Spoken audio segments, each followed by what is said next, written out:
I am finally heading to the finish line and I'm so happy. Welcome back, I guess. This is part 5 of my video series. In the last few videos I talked about every single movie that I've seen until movie number 1000, which was Fabian Going to the Dogs, and I watched it on November 9th of 2022.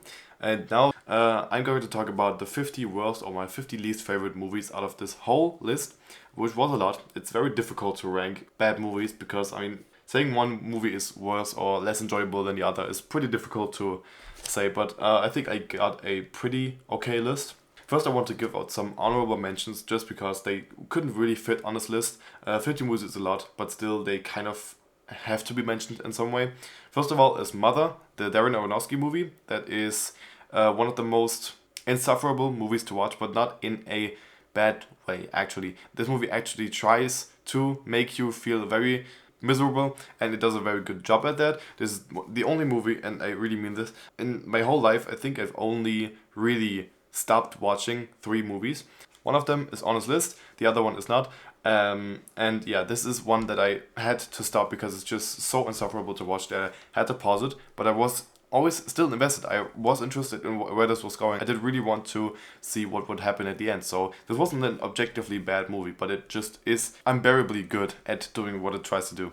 The second honorable mention is Jaws the Revenge. It's one of those movies that I enjoyed for some reason, but objectively, this is easily one of the worst movies ever. Putting this in the same franchise as Jaws is a shame. Next movie is Playmobil, the movie. I just wanted to mention this in some way because it's one of the most forgettable and uninteresting animated movies ever. But in a way, I kind of want to have it here, but it's just so forgettable amongst all of these other movies that it just doesn't really fit. It's not really comparable. The last movie I want to mention is The King's Speech. This is basically a representative of all the different Oscar bait movies that I've seen, which are really unlikable and boring and very surface level. So starting off with African Kung Fu Nazis, number 50. On number 49, Super Mario Brothers, the live action version from the 90s. Number 48, Captain America, the first Avenger. On number 47, I have the Eli Roth movie Knock Knock. On number 46, there is the German comedy made by YouTubers Bruder for Luder or Bros Before Hoes. On number 45, I have easily the worst scary movie, which is Scary Movie 2. And on number 44, Girls with Balls, one of the most unfunny comedies I've ever seen. On number 43, Things Heard and Seen. Number 42, Music, a very annoying musical. Number 41, the YouTuber movie directed by Shane Dawson, Not Cool. And on number 40, the incompetently made Hitman. On number 39, the shit stain of the Alien franchise, which is Alien Resurrection. On number 38, Amy Schumer being completely outshined by everyone besides her in the movie Snatched. On number 37, 2025, A World Enslaved by a Virus, an English movie made by German anti-mask protesters, and it's insufferable. With number 36, Jurassic World Dominion, we have one of the most inconsequential and meaningless movies ever. Black Christmas is on number 35, a very incompetently made slasher movie from 2019 with a feminist message that is just so badly delivered that I really could not care less. On number 35, He's All Dead, a remake of the original She's All Dead, but directed by Mark Waters, who made actually Mean Girls, which is a good movie, but he, in a way, completely fucked up with this one. On number 33, Olympus Has Fallen, and neither it's so bad it's good, nor is it good. It's just very mediocre and boring. Number 32, Wrong Turn, just dull and nothing else. Number 31, The Day the Earth Stood Still with Keanu Reeves and Jaden Smith. Completely getting ruined by Jaden Smith's character. He's just so incredibly annoying. I couldn't bear this movie. With number 30, they made a comedy out of Predator, which is The Predator, directed by Shane Black, and it does not work at all because it's boring, very uneventful, very unexciting, and no tension whatsoever. Another reboot of a franchise that we really didn't need is number 21, which is Independence Day Resurgence. It tries to be bigger and better than Independence Day, but it's really only bigger, not better. Number 28 is easily one of the worst Pixar movies ever. Cars is just insufferable. I hate every single character in this film, and even though I also dislike the second and the third movie, this one is the introduction to this incredibly stupid universe, and I just don't like it. Number 27, another Tom Hooper movie, which is Cats, easily his worst movie ever, and I really don't know how this movie even happened. It's so weird. Number 26, The Nun, one of the most mediocre and boring horror movies I've ever seen, so I just thought it would fit right in the middle of this list, where nobody really cares about what is on this list. We reached the halfway point, so now we can move on to number 25, Fantastic Beasts, The Crimes of Grindelwald. I didn't really like the characters in the first part that much, only really 2 of the characters in this whole movie, but this makes it even worse. I don't like any of the characters, nothing really makes sense. This has one of the most difficult to follow stories ever, is so incredibly messy, has so many characters that really don't get any attention, therefore making everything feel so unfocused and not very well planned out. It's just completely messy. Number 24 is a movie that might not be expected on such a list, but The Good Dinosaur is just a movie I could not bear to watch. I hated this movie so much. Easily the worst Pixar movie I've seen, and I really hate the two main characters. There was one good scene in this movie, but it couldn't make me care about this movie anymore. Number 23, a movie I really don't think about a lot, but thinking back on it, it's really bad. Child of Kamiari Month, a Netflix anime that is just so boring, so much great potential, and not just the characters but this universe that this movie is trying to set up, but so much boring, annoying exposition that it really just gets annoying. Number 22, a movie I did not ask for. I did not want to watch this movie after watching Part 1 through 4, but The Twilight Saga, Breaking Dawn, Part 2, the movie with the biggest budget out of the whole franchise and easily the most incompetently made. With number 21, I want to give the spot to Psycho, the Gus Van Sant remake. I kind of reconsidered this because I've heard that there's actually something new put into this movie, even though it's mostly just a shot-for-shot remake, but the fact that it is mostly just a shot-for-shot remake makes this one of the most lazy movies ever. This isn't the only Alfred Hitchcock movie remake that I would put on this list, but because this movie is such a good representative of that, I didn't bother to put the 2021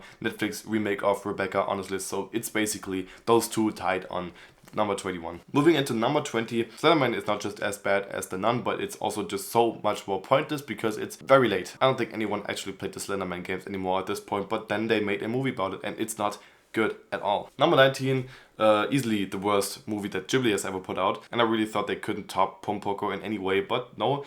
Earwig and the Witch is god-awful. I still respect the change of animation with this one because they tried to experience a little, which I did definitely appreciate, but the story of this movie is so empty of and devoid of anything interesting. I really hated this movie, and after like, I don't know, 80 minutes, this movie actually got kind of interesting because that's when the setup is over and now we can move into the real story, but yeah, that's actually the ending of the movie. So yeah, this is disappointing. Number 18, 365 Days, This Day. This is part 2 of the series, and I think part 3 actually moved into a kind of different direction in a way.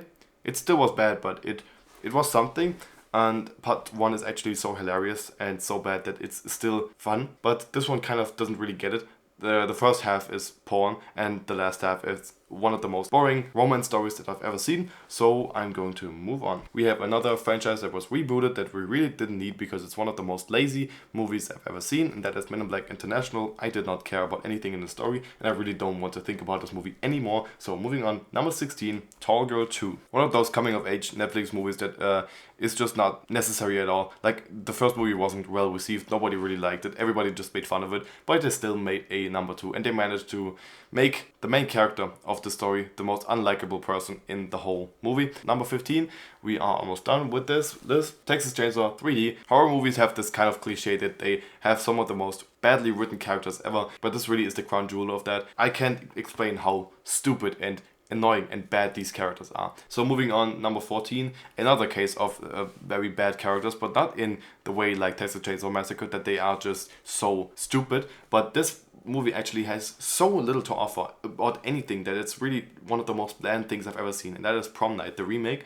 from 2008. Kills in this movie are really not that interesting, even though it's a slasher, and slashers are known for being very fun with its kills at least. But you would think that at least something about this movie must get better if the fun of the movie is not there anymore. But no, they didn't compensate for anything because the characters are so forgettable. I don't remember any character in this film except for Idris Elba's character. The only reason for that is because it's Idris Elba. Number 13, a German movie actually, Blood Red Sky. This is not well known. Not many people know about this movie. This movie just kind of appeared. My friend and I watched it, and it's annoying. Just annoying. Tall Girl and 365 Days. All of these definitely deserve a spot on this list. But yeah, 50 Shades is kind of a special one because this seems like the one that started it all. Truly unwatchable, especially the first part. The second part has some good things about it, definitely. Definitely better than the first part. But with part 3, they just kind of lost it. And I would be lying if I remembered anything from this movie. It was just this constant saturation of just bad dialogue and acting and such a bad story. And now number 11, just barely not in the top 10, is SPF 18. This movie didn't have a script. This movie truly did not have a script, and I don't say that because I researched it. I say that because it's no story in this film. It's just teenagers hanging out, doing nothing really, giving bad relationship advice. I could not understand what I watched when I saw this movie. It's so short actually that you would think this shouldn't get boring, but even the, I don't know, maybe 70 or 80 minutes that this movie has are so boring and devoid of any quality. Now, finally, in the top 10, I am starting with M. Night Shyamalan's incredibly bad 2010 movie, The Last Airbender. It's everything that you can do wrong with a movie done wrong. The scenes are so awkward and boring. There's not a lot of humor, or at least the humor that is there just doesn't hit at all. There's no energy in any of the bending techniques of all of these people. There's so much potential that you could have with applying such a creative universe into live action, but they just didn't. I just kind of have a distaste for these types of movies. I mentioned it with Men in Black International, just a very lazy comedy, and this applies to Ghostbusters, the 2016 remake, even more, which is my number 9 spot. I mean, the main problem about this is definitely that it's just very boring. Nothing really interesting is done with the cameras or the characters, with the writing. It really just feels like they had a very loose structure of a plot, and everything they did was just put the actors into a set, and then they just had to improvise everything about the dialogue. But this movie isn't just boring because of that reason, but it's also boring because it doesn't feel dangerous at all. There's no danger to any of the sequences where they meet ghosts. I don't know how to relate to these characters if they don't even fear ghosts that can actually kill them. Number 8, the other movie that I forgot to talk about, is Jupiter Ascending. This is a fairly unique story, actually, with sometimes some very great looking CGI, and yeah, that's everything I have to praise about this one because it's so incompetent. I already mentioned it. The performances in this movie are very bad, especially Eddie Redmayne, who is very embarrassed by it himself, which is kind of funny actually. The main character is completely incapable of doing anything. If she was a bad guy, she would be the bad guy of Thor: Dark World, because she's so nothing. Now, the next two movies are actually very close together because they basically are bad for the same reasons. The first one is Minions. This movie is just really nothing. The first Despicable Me movie, it's creative in my opinion, and it has a decent plot that I really cared for, and characters that I actually cared for. Like, this movie is something new and creative, something fresh, and I don't believe that they actually thought the Minions are good potential for main characters. I think they just realized people want to see the Minions, they want to see 5-minute clips of Minions doing stupid things, and this is basically just a compilation of compilation clips, 90 minutes of a very boring, uninteresting plot, and characters that are... I cannot care for them. I cannot care for the fucking Minions. They are annoying after the first 5 minutes of the movie. And the only thing good about this movie is the first 5 minutes, because it's kind of a fun compilation. And again, this is the kind of compilation that I would want to Google on YouTube, and I would want to watch, hey, fun Minions compilation, and that's it. After that, this movie doesn't have anything to offer interesting, and so this just got completely annoying. And I already said that number 6 is also very close to this, and this movie is Sing. I fucking hated this movie. This is another Illumination animated movie that has nothing interesting to offer. There's nothing I took from this movie. There's no character that I could really relate to. I didn't remember any of their names. The same problem that I have with The Good Dinosaur or Cars is that this movie consists of animals doing things. The main characters are all animals, but for some reason they couldn't find any creative ideas with these animals. There's no situation where we really needed these characters to be animals, so it's basically just a very okay story of humans. If you made this a live action movie, this wouldn't be interesting at all. They found potential in having some YouTube clips of seeing some cute animals sing pop songs that are very successful, and that's basically the whole comedy and the whole entertainment that this movie has to offer. It's completely empty, and I really fucking hate this movie. I really didn't want to put multiple movies from one franchise into this list. That's why I only have one Cars movie, that's why I only have one Tall Girl movie, that's why I only have one 50 Shades movie. But yeah, this one is kind of special because the Alien series is separate, the Predator series is separate, and I guess the Alien vs Predator series is also separate in that way. Mostly I just want to mention all of these 3 movies because they are all so bad. This really takes the crown. Aliens vs Predator Requiem doesn't just combine these 2 creatures into one movie like the first one did, and added some interesting lore to them that would make the backstory of both of these creatures a little bit more interesting, something more fleshed out, and something on top of just a fun movie seeing these 2 creatures clash. Yeah, this movie just did nothing of that. This movie just took these 2 characters and put them into a suburban slasher movie that is completely forgettable. I don't know why I would watch this movie when there's a lot of other Alien and Predator movies that develop the franchise in a completely different way or do something new that is actually creative. Like, it's not even a good, fun suburban slasher. It's just bad and annoying. Number 4.